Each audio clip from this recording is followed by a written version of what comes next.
Okay, I have two things to say. Mm-hmm. One is, have you paid attention ever to the words to the Kidnap the Santa Claus song in Nightmare Before Christmas? I can't say I'm too familiar with any of the words to any of the songs. Okay. But you know that one where it's like those three little kids? Mhm. They're like, Kidnap the Santa Claus. Did it not age well? Do they say they want to do things to Santa that it's inappropriate? What? No, it just makes me laugh because what they say, kidnap the Santa Claus, tie him in a bag, throw him in the ocean, then see if he is sad. I just think that's so funny. It sounds like something a kid would say. Yeah, throw him in the ocean, see if he's sad. They just know the basics of emotion. What would I feel if I got tied up in a bag and thrown into the ocean? Sad, Yeah, I think. Sad. I would just be sad. Kidnap the Santa Claus, throw him in a box, bury him for 90 years, then see if he talks. It's also just cheap rhyming. Yeah, talks. went- Talks box. I know, It's a near it's rhyme. not even a perfect rhyme. It's a near rhyme. Near rhyme's fine. I went to Rhyme Zone. But Danny Elfman wrote those, I think. Oh, and Paul Rubin. Oh, sung by. Oh, yeah. But I'm sure he just wrote it. Let's see. He was probably just trying to write it as a dumb little child would sing it. I love it. Paul Rubens is really not Paul Rubens, sorry. But yes, but Danny Elfman is a creep weirdo. But no, really, Paul was not a really creep talented. weirdo. No, I said Danny Elfman. I know, but you said Paul Rubens. Well, no, but oh no, I don't think he was a creep weirdo at all. I was gonna say that he's really talented, but then I remembered what Danny Elfman looks like right now, and he's a real creepy weirdo looking guy. I'm sorry to bring Paul Rubens into that. That's not what I meant. Paul could be a weirdo, but not a creep weirdo. But he's so sweet. I mean, it was a dumb move to go into the theater, sure. Oh, to jerk who cares? That is so. That's my feeling. But I just feel as though if you're hosting a kid's show, it's just a dumb move. I don't care that he did Wasn't he in like he was like in a mustache and like he looked like he was wearing like a Fu Manchu. Maybe that was part of the appeal. It's like I'm Pee Wee Herman and I'm sneaking into the theater. If I get caught, this could really. But he seemed so embarrassed by it. Like I feel like it just tainted the rest of his career because people are assholes. He didn't look like Pee Wee. He had like long hair and he had a goatee. He was a nice dude. He was just a gay guy going to a theater trying to jerk it. Was he even gay? Dudes. Yeah. No, do you know that for sure? I mean, I'm pretty sure. I mean, he collected art and he was. Oh, people who collect art are gay. I think he was gay.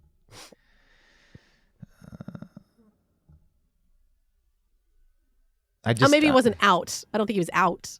Yeah, maybe he was asexual. You don't know. No, I don't think so. I mean, he was jerking it, but again, it could have been for different reasons than just getting off. Say that again?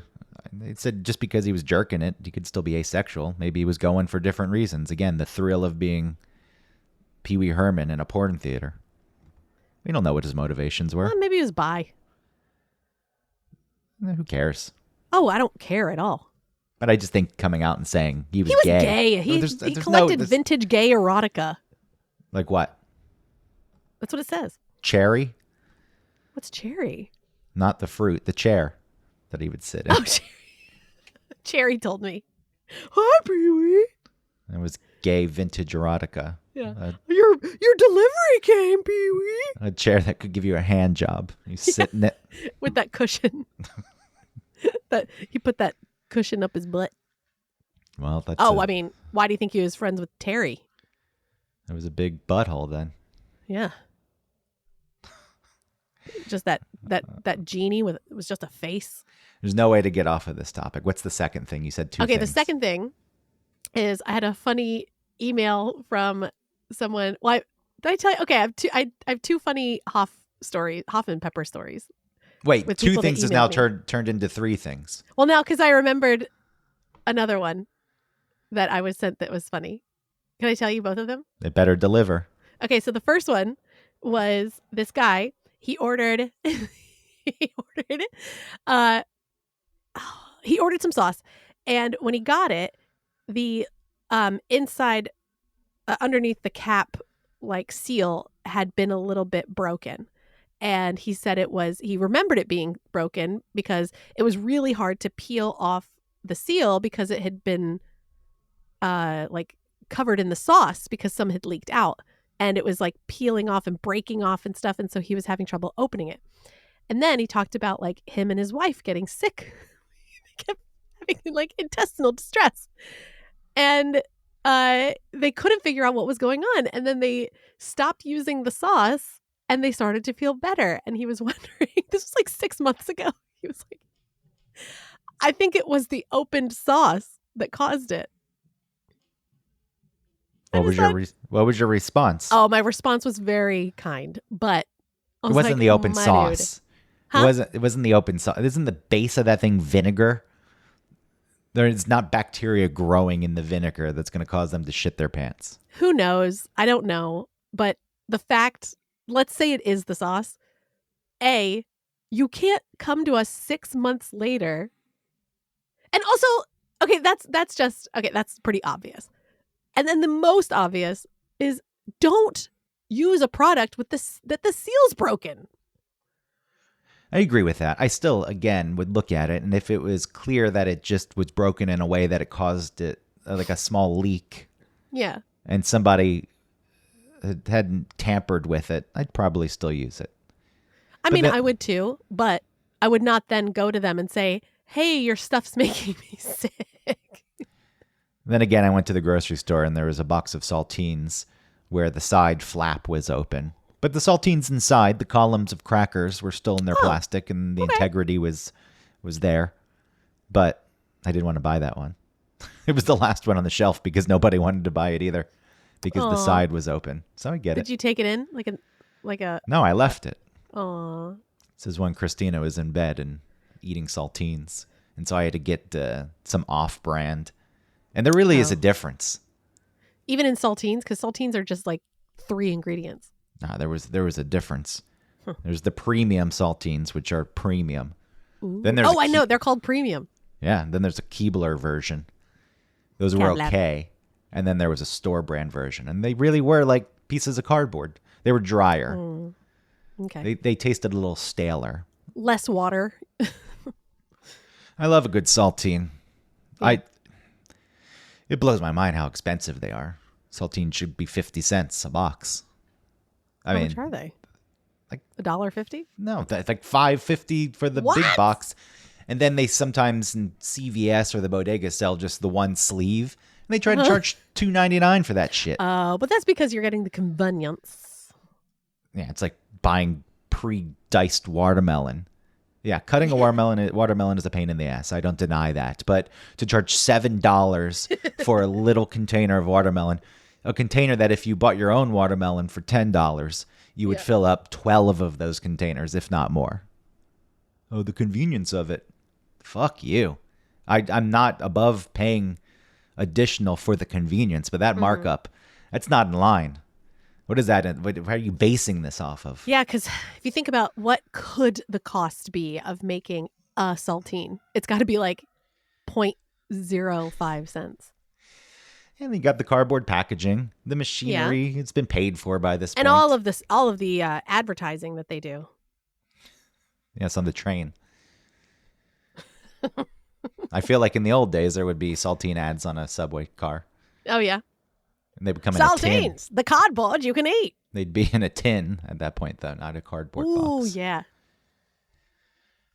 And then people do you want kept my next story? Then they kept the tin to house their sewing supplies. I love those tins. Like Next the cookie story. ones? Yeah, but those cookies are all the same, except for the pretzel-shaped ones with sugar on top. No, there's some with there's other shapes with sugar on top. Well, the point is they all tasted the same. They all taste the same. I like that, though. I love those. Are those like shortbread? I think so. Yeah, yum. They're just in different shapes and people. Do you know why it's called shortbread? I don't know. Because when you're making it, you don't use a lot of flour. You use mostly butter. So there isn't enough long strains of gluten to hold it together. That's why it's crumbly. And so it's got a short short, like I'm sure. line I'm of sure. gluten. You know, Great British Bake Off season 3 told me that, and I just forgot it. We were all in a pandemic during season 3. Just trying to make it through. You still watching? No, I haven't watched in a long time. Chump. I'm into 90 Day Fiance and Love is Blind, but I am sick of Love is Blind. It's From all the same. Have you started watching other seasons? Yeah. I've gone back to some other seasons, and it's just so the same over and over. And these dudes are fucking idiots. Yeah, I feel like you can't. I mean, let's just do the fucking intro now because I'm tired of doing it at the end and having to cut and paste it. Totally understand. Takes Welcome 15 to- seconds. Okay, ready? And Welcome to One Topic, where we stick to one topic. My name is Autumn Fisher. My name is Greg Russ. I told you I'm going to change the One Topic logo for the pod catcher. So I'm going to cross out the one in red and add an S to the end of topic. So it'll just be called Topics. Okay. Oh, there's no point in lying. It's not lying. It's lying. We're lying. You open the show with a lie. Yeah, but it's just called that. That's what it's called now. It doesn't make sense. Things that aren't logical fucking bother me. Oh, okay. All right, here. Do you want to hear the other email? I think a long time ago somebody said God. we should just call the show Potato Sandwich, and that to me makes a lot more sense now. Have you seen the British people eating food on TikTok where they, like, this person made toast and she buttered the toast, and then she put fries, chips that she got, she cooked in her air fryer. She put that on the bread, and then she put cheese on top, and then she put ketchup, and then so much mayonnaise, and called it like a chippy sandwich. No, I didn't see this. So I want the mayonnaise dripping out the sides. Gorgeous. Can we just change the name of the show? Yeah, that's fine. I can at least go in and change. I can leave it One Topic because people are looking for that, and then parentheses put now called Potato Sandwich. Okay. That may actually garner more listenership. Sure. Because people say, what the fuck is this? And then they'll tune in and they'll say, oh, it's just two people I don't know talking about. I mean, the people who listen know us, but if somebody was just skimming through the podcast, they came across Potato Sandwich, catches their interest, they start to listen. They say, it's just two more people who think they have things to say. Fuck them. Tired of these shows. But there'll be a percentage of those people that stick around. And be I guess. Oh my God, I saw that TikTok where that lady made that chippy sandy. Well, they had to get this far into the episode to even hear about that. Oh, true. All right, let me tell you my email. They don't even know that you work customer service for a hot sauce company. Oh, yeah, I work for... You just present it as if it's common knowledge across the universe. Everybody knows, oh, yeah, she works... I'm doing customer service for a hot sauce company. And this is the next email I got. It says, so disappointed due to the failed shipping method you use. You as a shipper should be aware of how Biden's postmaster general had destroyed deliveries in Atlanta area with opening of new facility and closing what has worked. There's a lot of mistakes that I'm correcting, but what has worked great for years. It has been all over the news and subject to congressional hearings. And then in capitals, it has been such a disaster. Plans to do this in other locations across country have been scrapped. Granted, you are paying the cost both monetarily and in future business. I expected better, and not having to spend time on phone tracking down another delivery that is getting bounced around by the inept postal service. Had you used UPS or FedEx to deliver here, you would have succeeded. Sadly, so wait, I can't follow this. I can't either. So what's their complaint? That you just used the postal service? Yeah. That's run by not Biden's postmaster general, but the one appointed by Trump in 2020? I don't know what they mean. So sadly, I can no longer sing the praises of your company or recommend your product to anyone. Enjoy the holidays. And then they wrote their name and then their tracking number and their order number. So then I look up their order. Okay.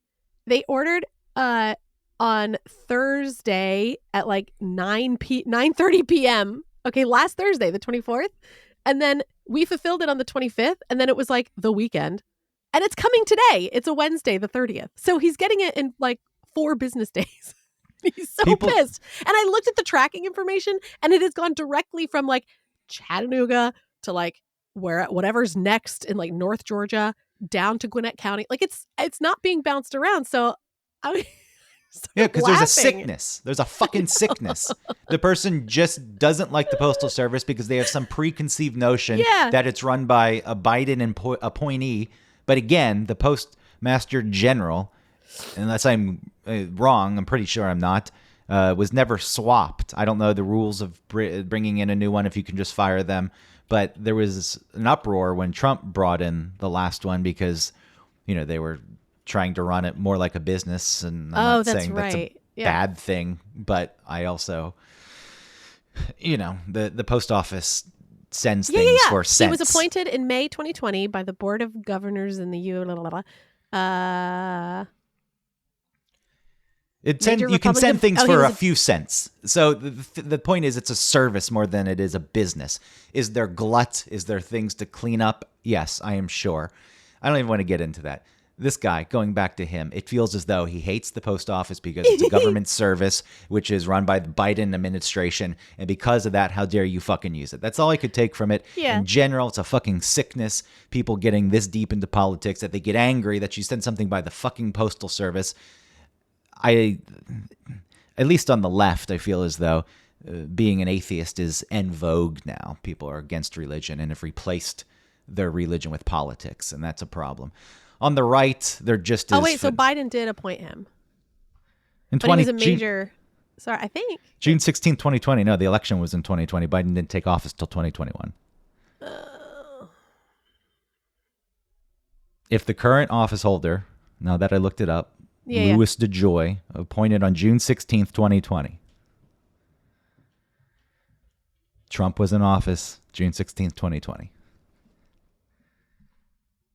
Why are you getting Trump stuck? was in office. Yeah, why are you getting stuck on this? I don't know, because I don't know how the months go. All right, go ahead.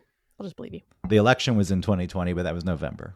Biden didn't take Okay. office until 2021. Biden had something to do with it. I know it. It's just, it goes both ways. Shut the fuck up. But I just started laughing, and I was talking to him, before I started writing, and I was like, "Oh, Mike." His name's Mike. Come on. You okay, babe? I was like, what's going on? Oh, and also he says his name is Richard, and then at the end he ends it with Mike. But whatever. I was like, "Good morning, Mike. I'm so sorry you're frustrated. Are you worried your current order isn't making it to you in a timely manner? I checked your tracking, and it was ordered last Thursday and should get to you by today. It doesn't look like it's been bouncing. It's been bounced around, and it's getting to you in 4 business days. So, thanks. Keep it spicy." Fuck you. You love Biden. I really didn't This think is a I product wasn't of even mad. I was Biden's just like, economy. "You goofball! Like, what's wrong, babe? You all right, Mike? You okay, babe? What's wrong? What is this really about?" Giving him a virtual pat on the head. I'm sure he's going to really Yes. like that. Yeah. Patronizing guy. him. What happened? Did he get in a fight with his daughter, who's a lefty?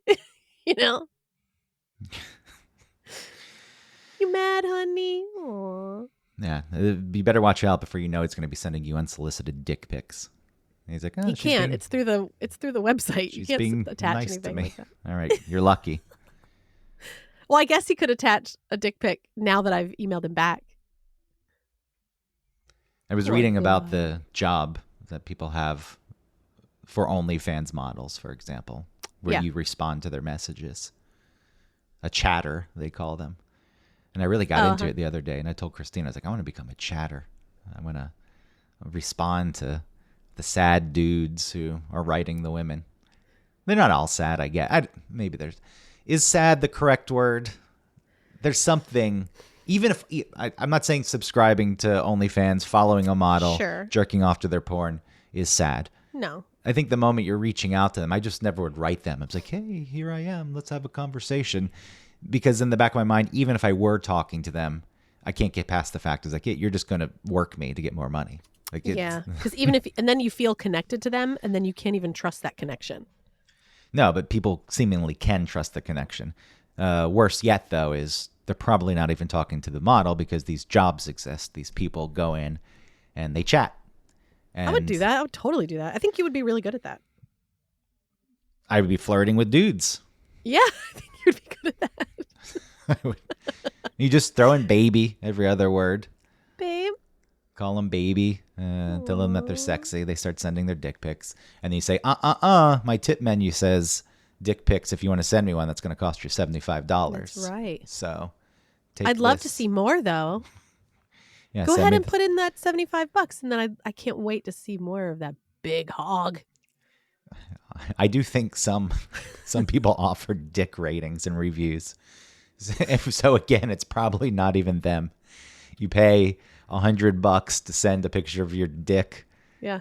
So you can get a response, and it's just a guy like me writing back. How do you get that job? And then I get a commission because it doesn't pay hourly, or it pays something low, like $3 an hour. Uh-huh. And then you get a percentage of all the upselling. Yeah. I really dug into the inner workings of OnlyFans. I was under the assumption that you just sign up for a monthly fee to follow someone, and that's that. But the monthly fee just gets you access to spend more money. It's like, thank you for your monthly fee. Now you can pay me more for other things. Kind of blew my mind. I don't know. I guess you could set it up any way you wanted. You could be a person who just gave things out for free once someone subscribed. Yeah. But it seems like for the most part, it's like, all right, you gave me $10 for the month. Now you want this video? Give me $20, even though you could probably go find a ripped version, a pirated version on some streaming site. But that's stealing. Yeah, who gives a shit? Well, I give a shit only because it's the Because actual person it's and become not the creators. like a company. Instead of the Dog Fart Network or Bang Bros. Suddenly it's like, oh, it's the individual creator. Now I'm stealing from them. Yeah, that feels worse. Like, I wouldn't steal from a mom and pop, but I'd steal from Target. They're taking advantage of, I'm not saying that it's bad to take advantage of these people, but taking advantage of horny dudes. Come on, your video is $7. $30? I mean, it depends on the I guess if they can, if it's the going rate, you know. Just feel like you get more to make it cheaper, but at the end of the day, it is going to be sent out. That's why the chatter is important, because you get the people on your side, and they go out and they avenge. They say, who fucking posted this video? You're stealing. And then they try to hunt the person down, or it's like those cam rooms where the chat message is going on during the live show, and there's always the guy who's like the gatekeeper who's there every night and spent thousands of dollars on the woman, and so she lets him do it. But if guys get out of line, he puts them back in line because he needs to flaunt this relationship he thinks he has with her. She trusts me. I'm here to look out for her best interests. Who the fuck are you? Don't you speak to her that way. I feel like we know people that would do that. Do we? Maybe. I feel like someone we work very close with would maybe be into that. I don't know if that part of it, maybe not. Being the enforcer, being the digital bodyguard. Yeah, maybe more like just someone that the person, the cam person or the OnlyFans person knows. Like, oh, hi. Like, they know you. Yeah, that's I feel like different. That would be, yeah, I guess it is different. To me, that if you go into it knowing what it is, it's like, yeah, I'm here a lot and I spend a lot of money and I don't have, any delusions about what this is. I just enjoy doing it. I like supporting her. It's kind of nice that she knows my dumb screen name. And she greets me when I come into the room and it makes me feel That's special. Good. Mommy knows me. Mommy. I saw a thing on Love is Blind. You watched this season? I haven't finished. I haven't done the reunion yet. Well, your reunion's not out until like 9 p.m. tonight. Oh, okay, good. It's sad that I know that. You're like waiting. I'm flying to Atlanta today, and we will watch it in our hotel room. Yay! Assuming it has the Netflix login, which I think they mostly do now. Well, you can always just watch it on your phone. Yeah, I mean, Christina's there. You want to watch on a fucking phone together? Well, if you have to, do what you got to do. Nah, we're staying at the Wiley Hotel. It's where I always stay now. Oh, okay. What's the Wiley? It's on Ponce. Yeah? It's before Ponce City Market if you're coming from the highway.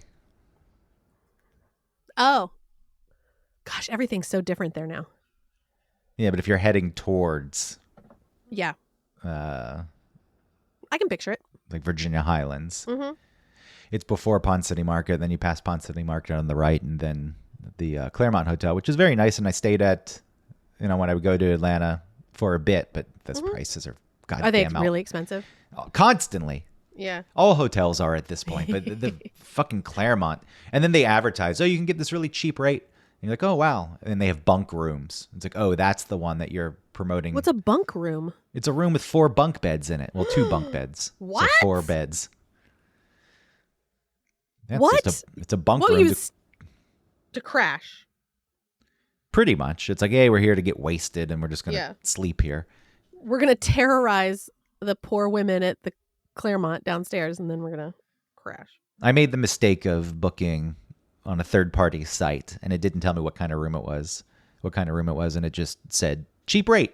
And it was a cheap rate, and I booked it, and it was a bunk room.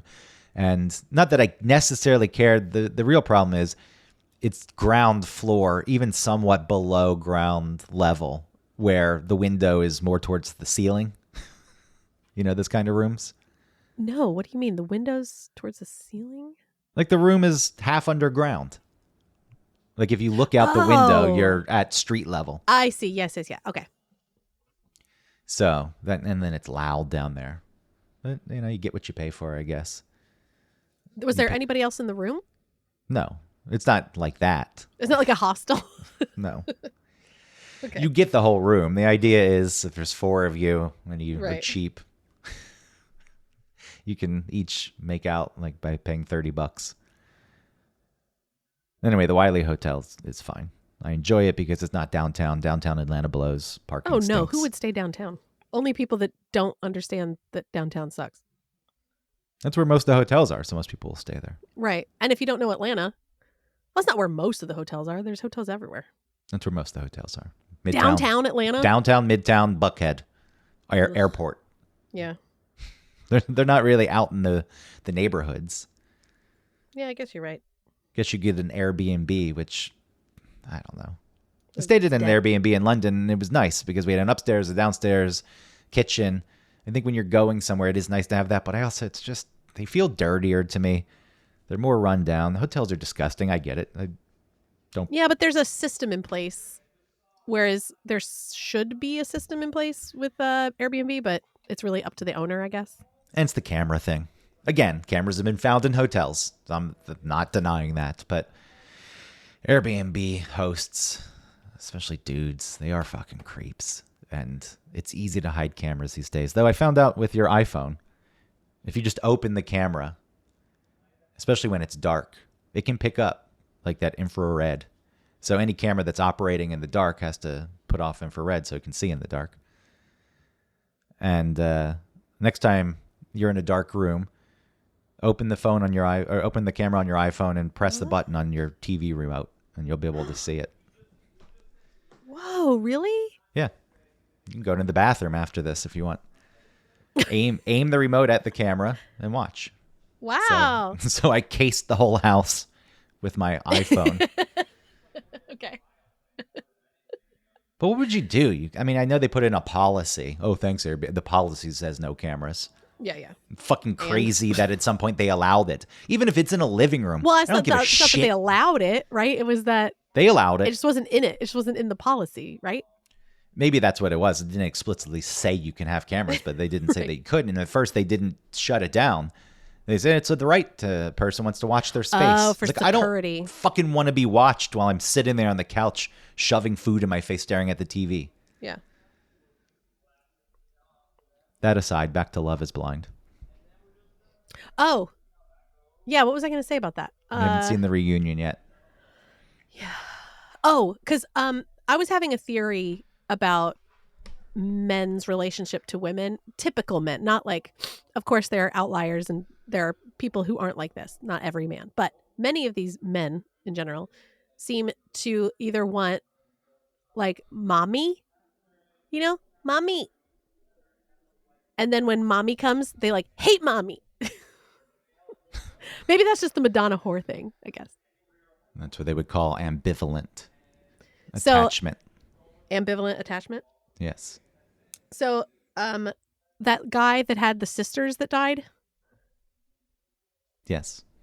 He had, if you're not watching, there's a guy who had 3 sisters that died, I guess, when they were kids. I don't know how that happened, but he brought it up a lot. And, they were like he ends up being like not so cool. So it's not a big deal to sort of make fun of him. But you can also make fun of him and not make fun of the fact that sisters died. no, but it's bringing up the fact that his sisters died. Like someone online was saying that any time that his fiance that he ended up proposing to in the pods, anytime that she was a human with flaws, it was the rejection of his sisters. Like he was searching for the love of his sisters, and he could never get that because she's not his sisters. So like anything she did was a total rejection of the love he was looking for from his family. Because he was and all these dudes, they have so much trauma. Like, not trauma. They need therapy. They're in there and they're kind of talking to themselves, to a person, but like they're having this experience. And they all start crying and like trauma dumping all over these women because like they never talk about this shit. You watch so much TikTok. No, I don't. Oh, Trauma yeah, I do. dumping. Well, that's a thing. I'm not saying it's not a thing. People in general like to talk about their trauma because it, I don't know, gives them credibility. Oh, see, I think it's that these guys have never talked about this stuff before, and then in that situation, and I agree with you in that situation where, to them it's new and it's emotional, and then that's why they think they're in love because for the first time they. They express Wow, I've never themselves. felt so close to anybody. Yeah, you're getting close to yourself. Like you just had someone with an ear listen to you. That's all that happened. Someone was like, oh yeah. Mm-hmm. These women don't do that. I more so was just making fun of the fact everything has a title now. That's love bombing. That's trauma dumping. Oh sure, yeah. Okay. I'm not into that. I'm serious. Like these guys. That's gaslighting. Well, no, that wasn't. Yeah, he was mean to her. He gaslit her. Yeah. Told her he didn't like that she wore so much makeup. That's gaslighting. No, it's not what that is. No, it's not. Oh, and everyone's a narcissist too. That's sort of faded away a little bit, but for a while, everybody was a narcissist. I think early on, it still draws a certain type of person, that show. But I think early on when it's an unknown entity, it's like, oh, there's this weird show and it's this. If you watch season 1, there's plenty of idiots too. But they just come off a little different. Mm-hmm. But eventually, yes, you're going to draw in more narcissists. You get the people who actually want to enter the, I hate that they call it a fucking experiment. It's a show. It's not a goddamn I really experiment. believe in this experiment. You get some people who enter it because they really, want to see it through and see if it can work. But you have to realize that the other people who are being drawn to it are vain, self-absorbed. Like you said, people who haven't processed shit. And because they suddenly start talking about something that made them feel bad when they were 6 and they break down in tears, they find themselves in love, even though they told it to a wall and not really a person. And by the way, when they're speaking to each other, you're not hearing their voices clearly. We hear their voices clearly because they're mic'd and it's obviously mixed. Yeah, what do they hear? Do they hear like a speaker? It's like through a fucking speaker. So it's their voice, but it's going to be muffled a bit. I don't know how good the speaker is. Maybe it's a pretty clear speaker, but I also don't understand the setup of the location they're in because they do all those overhead shots of the pods in those like it's like a warehouse. I know, but then where do their like living space is also there? They don't live in. I think they go to a hotel. They must. Well, not a hotel, but like something. They don't live in that space. You never because show. But the way that they show it is like they live there. Yeah, it's just a place where they booze and eat and lounge while they're there for the day. You're so obsessed with the show that came out years ago now. You should watch the Japanese one. Ooh. You have to pay attention, though. Or you can put on the dubbing, but I find the dubbing, it doesn't Oh, translate. no, I don't listen to dubbed stuff. Sometimes when we watch the foreign ones, we put on the dubbing if you're being lazy, if you want to like half pay attention. Oh yeah, you have to do that. Yeah, you're right because you do have to pay attention. I do that on 90 Day Fiance when they like start speaking Portuguese. I'm like listening to it like I understand it, and then I realize like I'm not hearing any of. I don't know what they're doing. So Love is Blind, your first look. The reunion's going to be a huge letdown. Don't get excited about it. It always is. The hosts fucking stink. They don't ask any good questions. They don't challenge anyone. They fucking suck. The best reunion I ever saw, I think, was the Mexico one. The host brought in these two people that, to me, are like, who the fuck are they? I haven't seen these people all season, and they seem kind of annoying. But like they're celebrities in Mexico, so maybe they're well known to a Mexican audience. Okay. But still, it was kind of strange they brought him in. But like this one guy, like really asked people hard questions and put him on the spot. It's like, yeah, this is the way this shit should be done. This is nice. I'm glad this is happening. That's a big complaint on Bravo shows because you can tell the ones because Andy hosts all the reunions, and you can tell the ones that he doesn't watch because he doesn't dig into people and ask and like follow up stuff because you shouldn't he's be not really that hosting interested. You shouldn't be if you're not watching the show, you shouldn't get to host. I agree. It's like that's your job. Your job is to know what the fuck you're talking about, so you need to put in the time and effort. I get it. Yeah. Watching whatever show it is probably grueling, and you're like, I don't want to fucking watch this shit. Then don't host the reunion show. But I have to. I'm the host. I need my money and exposure. They should give it to a previous, like favorite, like fan favorite of another season that person wasn't on this season, so that because they have experience in whatever this show is, like if it's Below Deck, I'm thinking of specifically because he doesn't watch Below Deck, and there are things that the audience wants to know, and he doesn't ask and he doesn't push back. Yeah, they're a waste of time. Any reunion show is a waste of time. All Chris Hardwick still doing those? Because I want to see Hannah and like I want Hannah to say some bullshit. I think we're getting too deep into it. Okay, sorry. A lot of people probably don't watch the show, so when we're talking about the people top level, I think it's fine. Yeah, you're right. But and also the episodes for Love Is Blind are so long, and it's mostly music. I feel like they spend so much money on whoever they have making that music. It's APM music or something. I don't know if it's from APM. That's the stock music site that we use at work. Is it really that? Because it sounds sometimes really specific where it's like somebody is writing a note and they're like, writing a note to the one you love. You can find those. There's plenty of songs on there where they have lyrics. People have written these songs, and the funny thing is they are too on the nose, the songs that they choose. I watched the UK Love Is Blind, and then I saw crossover between the songs too. On the two seasons. But I guarantee that's stock music. It's not done by known artists. Well, of course not known artists, but and they're not getting people to compose. Write this special music for us.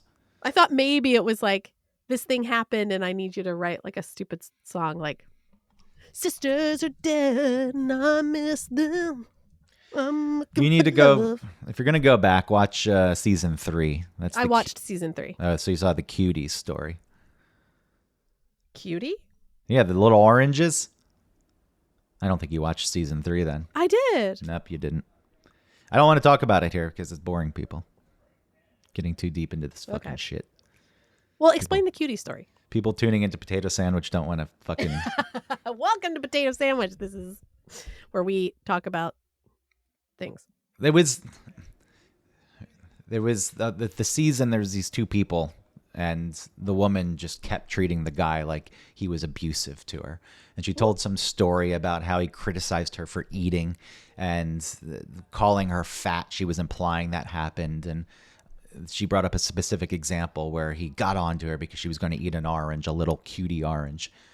And then during the reunion, they pulled up the clip, and it was like, man, I don't know how the fuck you got that out of the way that really went down. The way you interpreted that is like, sure, to you, that's probably what it seemed like, but fuck, you have issues. Whoa, really? I didn't finish season 3. But she demonized this guy. I think his name was Cole. She demonized him and like turned all the women against him. It's like, man, that guy's getting a raw fucking deal. He's an idiot. He's goofy. I think I remember who Cole is. He's a pretty annoying guy, but it's like I don't think he's a nasty guy. and the way people, and you know how this shit spreads online because then everyone's got to give their own opinion. And if you go read online, it's always abusive relationships. It's when it always comes down, that person's abusive. Anytime there's a disagreement, people think it's fucking abuse. In real life, people disagree. They get in arguments. It's not goddamn abuse. It's what you do after that. Sure, you can push it. You can be nasty. But just it happening in a moment is not abuse. This idea that everything needs to be perfect all the time. Fuck you. It's not real. It's fake. Anything, the best relationships I've had are the ones where you can fight with a person and there's not concern. Mm-hmm. Nothing worse than anxiety. It's like, oh, now we fought. What is that going to mean? Is the person going to ditch me? Does it mean that I've ruined things? It's really nice to know. It's like, whatever. I know that I'm comfortable enough in that relationship where the person's not going to, like, nothing's going to come of this because we just had a disagreement. It didn't escalate. Nasty things that were just meant to hurt weren't said. So that's very, very nice and healthy. Everyone fucking, this is, I make fun of you having terms for these things in the TikTok. I, as a proponent of therapy, I think it's been overdone at this point. And now everyone thinks that they know everything there is to know about it and they can label everything. People are learning the vocabulary. Yeah, and then they just label it incorrectly. Right, yeah. Not everything needs a label. It doesn't need to be shoved into some box because you suddenly watched a pop psychologist spew some bullshit because she wants to be famous. I think it's bad. I don't think it's a good thing. It probably is bad. I do not think it's a good thing. I think it's, like everything else, it went to the other extreme. The stigma attached to therapy in the past where people were embarrassed and didn't want to talk about it. And if people found out, it could ruin you. It's like, what the fuck was that about? That's bullshit reaction. Lose your job because you go to therapy, or at least have people judge you and think less of you. That's bad. So getting rid of that stigma and bringing it more, as an accepted thing, that's good. Yeah. Except people hijacked it and took it to the extreme. And now people who don't go to therapy are fucking bad and wrong and idiots. Okay. Like there are people now who won't date other people.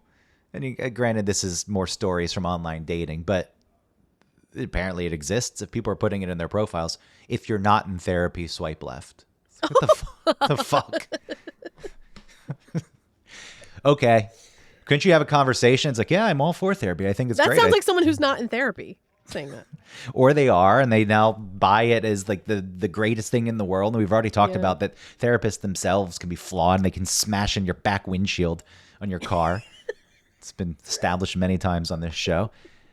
And it is true. Some people, if you stay in therapy constantly, you can build it into your routine, but you have to realize, like, look, this is just part of what I do.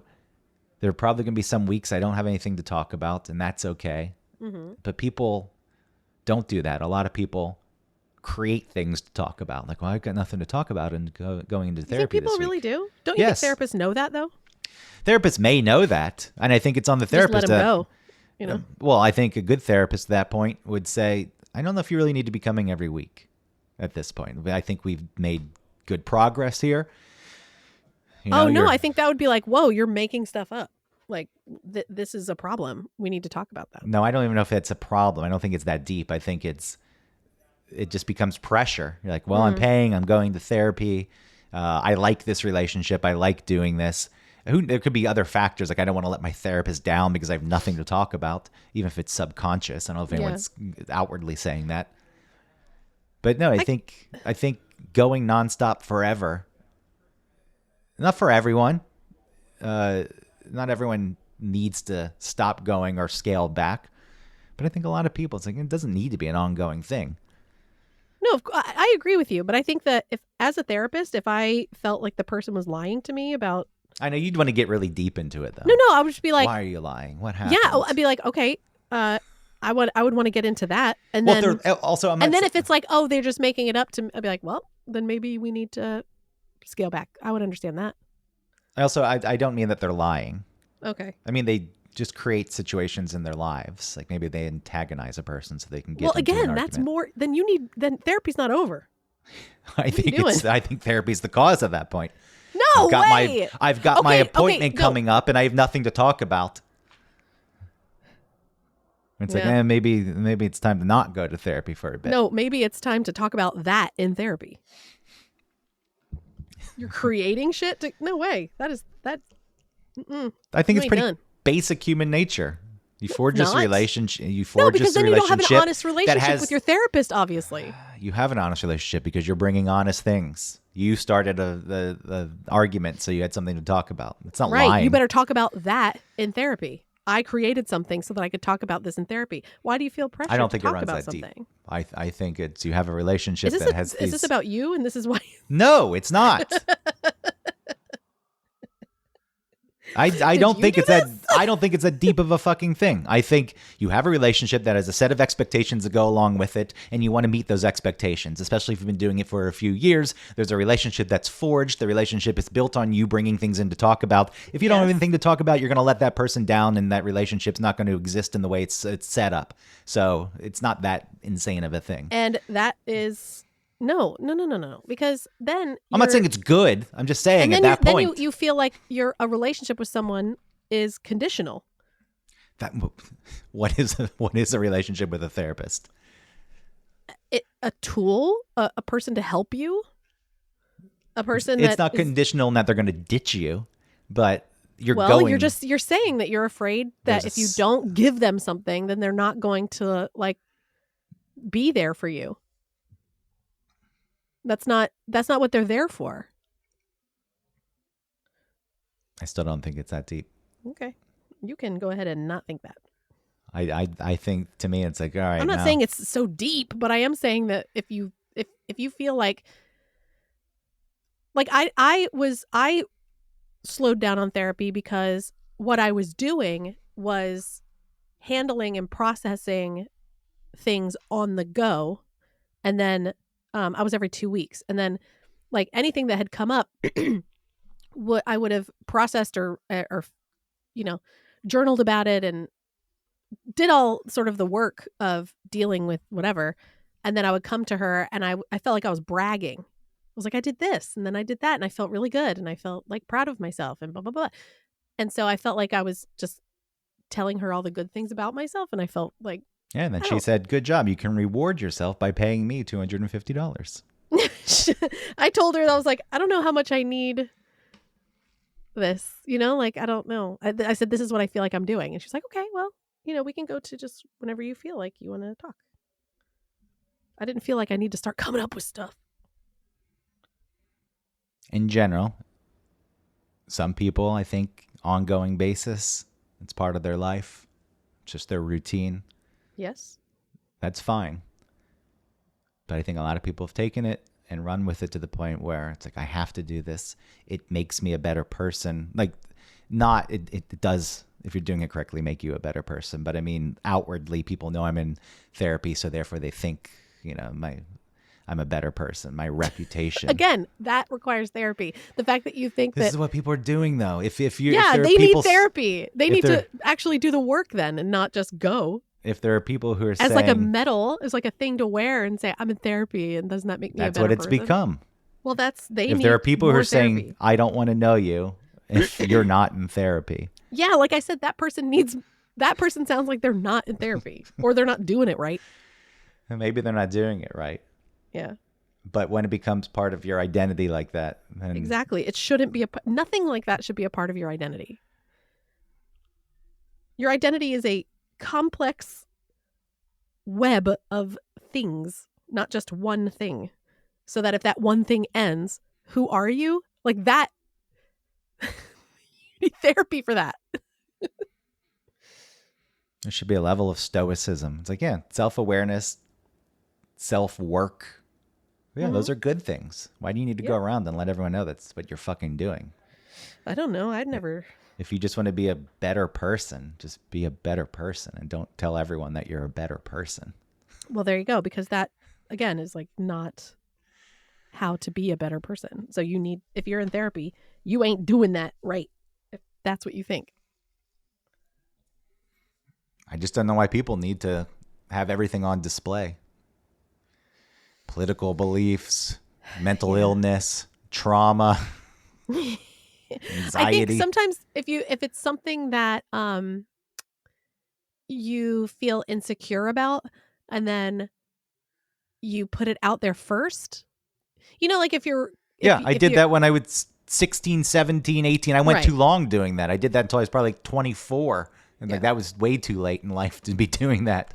It's like, hey, I'm anxious or I feel like I'm Yeah. awkward. So I'm really going to play up being awkward and make people feel awkward, but at least I'll be in control of it. Right. Yeah, maybe you should stop doing that because it's fucking childish when you're continuing that same mindset into your 30s, 40s. I'm going to get ahead of it. It makes me feel weird and uncomfortable, or I'm not, like you said, I'm insecure about this. So as long as I put it out there first, I can control it. Yeah, Okay, that's not true. child. Go write your Well- MySpace blog whining about the state of your life and dating and friends, and relationship with your parents. It's so terrible. Here's Jimmy Eat World.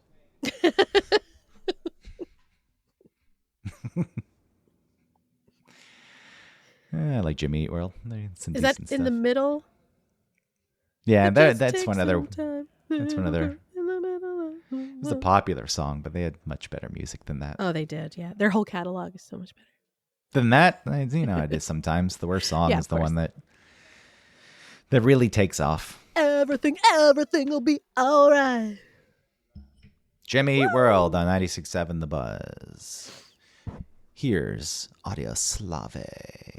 Cochise. That's how Roach used to say Audio Slave. Roach was a DJ on 96.7 The Buzz, for anyone who doesn't know what the fuck I'm talking about. He said Audio Slave. Yeah. Cool. He reached out to me. He texted me. Really? Yeah, I think he's back in Atlanta. I should meet up with him at some point. Now it's getting too personal. Just as Love is Blind is boring, so is this. You're talking about your friend that I don't know or care about? Yes. We reconnected. Oh, my computer made a fun noise. I don't have people like that reaching out to me from my past, that far past. That's sad. He didn't make an impact on people. I guess not. It's funny, though. When I was texting with him, I think this is something I can broaden so it's relatable to anyone listening.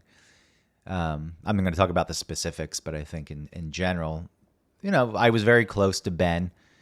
We worked at 96 Rock together. Then Clear Channel launched 96.7 The Buzz, but didn't want to spend any money on it and pretended it was a station run by a guy out of his garage. His uncle bought him a radio station. And then they threw, a bunch of us kids on the air because they didn't want to pay anyone. And they knew that we'd take the opportunity. During that time, Ben and I were very close. We hung out a lot. And then at some point, Ben, I forget what he did, but he got let go from Clear Channel. And he went to 99X and was on at the weekends. And then obviously I went to 99X and got the night shift. Hold on, I have to clear my throat, but I'm going to mute because I'm polite. And, we started drifting apart a bit. And I always just thought that he was angry that I got the night shift and he didn't. Maybe because he was there first, it should have gone to him or whatever it was. Okay. And when he reached out and we were texting, he brought up the fact that he missed talking to me and it'd been a while, blah, blah. I got to the point where I brought up that feeling that I had, that this was the reason why we drifted. And he's like, I never even thought of that. Like that had nothing to do with it. It just seemed to be like life happening. Sure. Things going on in people's lives that just kind of caused them to drift apart. Mm-hmm. And I viewed it through this lens, thinking it was this thing, and I just avoided it instead of talking about it. And the drifting continued.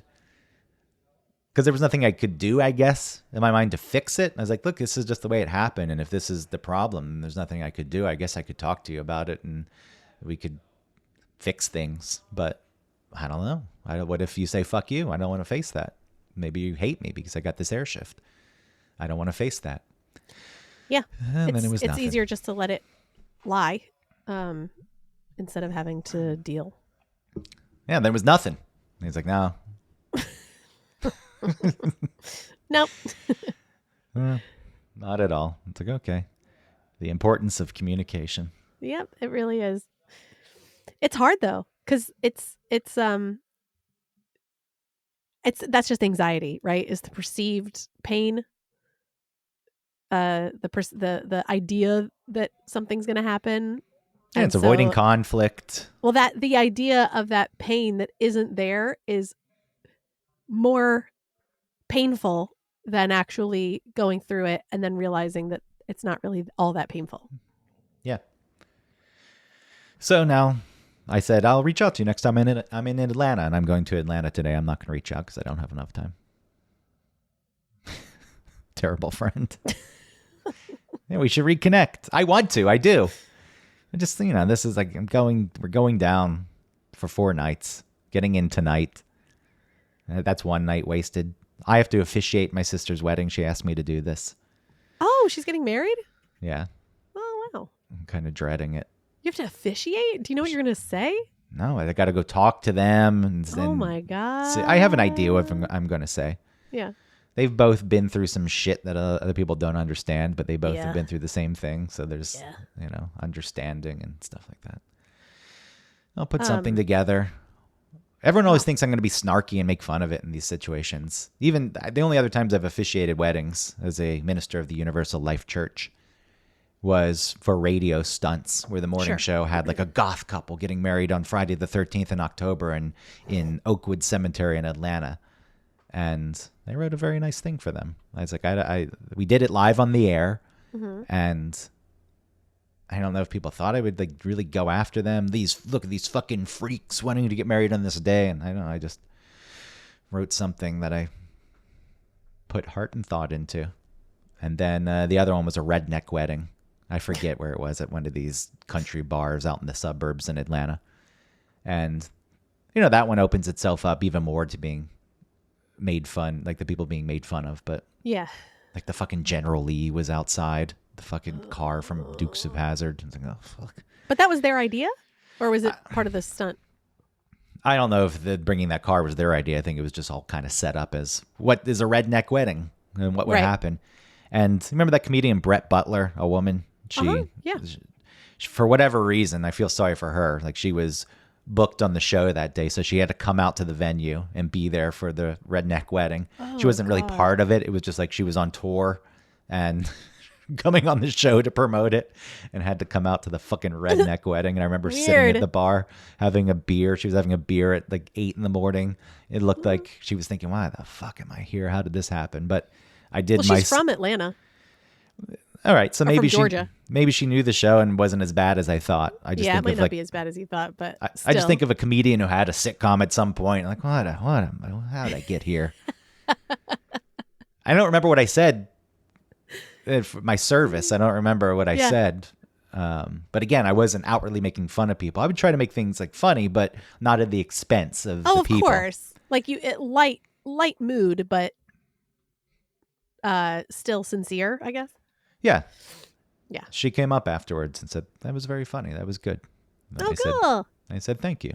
And then I didn't talk to her anymore. And I walked away. Other people would say, you think so, Brett? Can you get me my own show? Can you hook me up with your agent? Yeah, let's get in touch. Maybe your number. This is it. You're my ticket to the big time. When you pronounce them man and wife, you have to step aside. It's really important. Why? Because they want pictures of just them kissing, and they don't want you in the background. Now I'm going to make it about me. It's going to be all about me. I'm going to be in the photos. Like Michael Scott during Phyllis's wedding. I'm not familiar enough with The Office. He pronounces, they ask whoever, they ask like Phyllis first, like, do you whatever? And she's like, I do. And he goes, ladies and gentlemen, introducing for the first time, Phyllis and Bob Vance. And then they're like, and do you, Bob Vance, take whatever. I'm not a natural entertainer. I don't like being in front of people. And I'm doing this because my sister asked me to, and it means something to her. But for the most part, I don't like being on stage. I don't like being seen. So I think after after they're pronounced, I will step aside. It's because Good. I'm hiding. Good. You Though need you to. do legally. I was looking into it because different states have different laws, and even the counties have different laws. Georgia's pretty lax, honestly. I don't have to provide any certificate or anything like Oh, you don't? proving. No. Other states will make you do that. You have to get Oh, proving you can Ordained. officiate. yeah. Oh, I see. And you can get that. You have to pay a little bit of money for it. They'll send you a certificate. But looking into it, Georgia, and probably most places, but you really do have to ask, do you take to each Yeah. person? Mhm. And then you have to make the pronouncement that they're now a married couple. Yep. And if And you then don't do those two things, then apparently it doesn't count.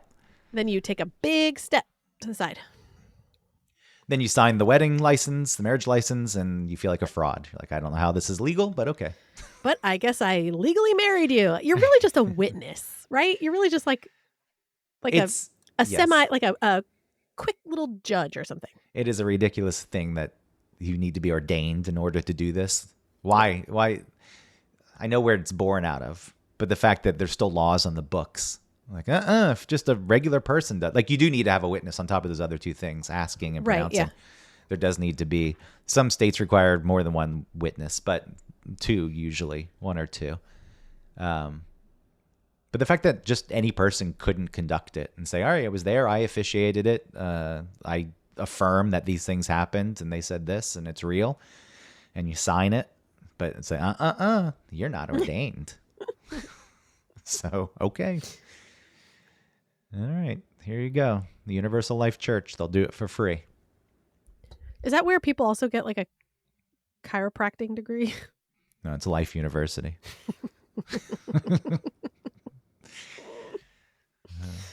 What a quack. Maybe in the same vein. Yeah. I know there's people who swear by chiropractic. What the Yeah. fuck Chiro. Cryo's different. Yeah, it's freezing. Yeah. They swear by it. They do. And I'm sure it can be helpful. I'm not saying it's not. It can, if it works for you, it's working for you. But anybody who is like trying to say that they can like help you. Oh, anytime anybody says like, I've got 3 fused discs, I'm like, okay, who told you that? Keep coming back. My left shoulder's higher than my right shoulder, and so that's why I have trouble writing. Okay, who told you that? Was it a chiropractor? Cool, great. Keep coming back. Yeah, keep coming back. I'll help you. Your left hip is out of position. Just like the therapist who says, keep coming back. We're never done. Your left hip is in a higher position than your right hip, and that's why your dad left. Your right brain That's why your sisters died. is smaller than your left brain. Mommy, love me, mommy. They should just combine the two professions. The person's already laying down. I got to go. My 1 hour pausing of alerts has ended. And now people are slacking. They're slacking you. Yeah. All right, we'll find out who needs to go to a chiropractor. And then, you know what? You should put that in a dating thing. If you don't Okay. go to a chiropractor, swipe left. Wrap it up. All right, thanks for listening to Banana Sandwich. What's it called? Potato sandwich. Potato Sandwich. Talk to you next week. Love you. Bye.